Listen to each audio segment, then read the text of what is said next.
მასპინძლებს სპეციალურად ფესტივალისთვის დედაქალაქს მსოფლიოს 4-გზის ჩემპიონი მოცეკვავე ვიქტორ და სილვა ესტუმრა ფესტივალი 2 ტურნირს აერთიანებს. გამარჯვებულ საერთაშორისო კატეგორიის მსაჯების შემადგენლობით სპეციალური ჟიური გამოავლეს. ფესტივალი კულტურის სამინისტროსა და თბილისის მერიის მხარდაჭერით გაიმართება.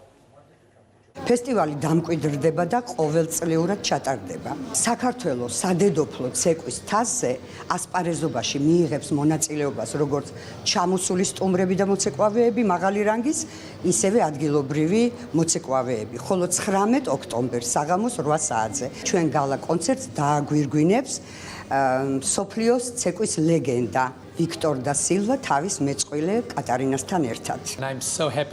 მოხარული ვარ საქართველოში ყოფნით. დიდი პატივია ვიყო იმ ფესტივალის სტუმარი, რომელსაც ჩემი მეგობარი, საოცარი ლიზი მორი ხელმძღვანელობს. პირველად წარვდგები ქართველი პუბლიკის წინაშე და ვეცდები ფესტივალის გალასაღამო იყოს თქვენთვის დაუვიწყარი. ასე რომ გელით ყველას. ფესტივალს აქვს საერთაშორისო მხარდაჭერა და ეს იმას ნიშნავს, რომ ყოველწლიურად ის უფრო მასშტაბური გახდება, რაც ძალიან მნიშვნელოვანია ჩვენი ქვეყნისთვის, როგორც ტურისტული თვალსაზრისით, ასევე ჩვენი ბავშვები საშემსრულებლო დონის ასამაღლებლადაც. ვიქტორ სანიკიძე საკალათბურთო ჩემპიონთა ლიგის საშეჯიბრო კომიტეტის ხელმძღვანელად